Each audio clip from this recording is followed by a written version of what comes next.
I just wanted to show my custom setup here with the Digitone 2 and my iPad mini.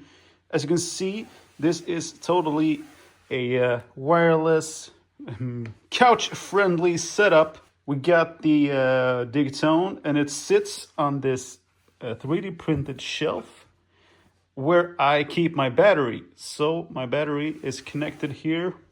As you can see, I have one of these converters going from USB-C into DC, and then straight into the Digitone 2.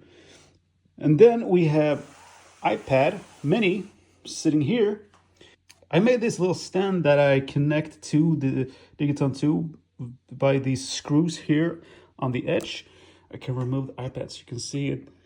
It's the same type of stand that I made for my Groove 6. So you just slide your iPad in like this. So the iPad is also running on batteries. So you can take this whole package and hit the couch and just jam out your music. So that is very, very cool. I'm running Drambo on the iPad mini, a very cool Groovebox app, very modular. So the Digitone is sending the MIDI clock to Drambo. So whenever I start the sequencer here, you can see that Drambo also starts.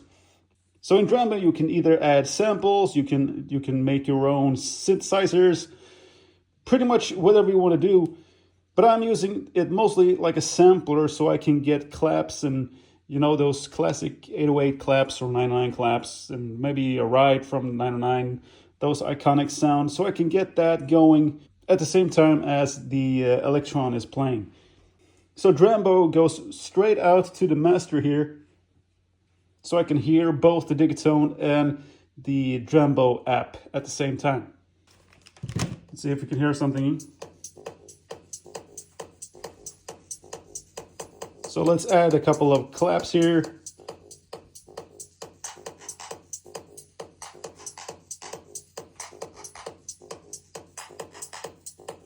Maybe you can get some inspiration here, what you can do if you got a 3D printer.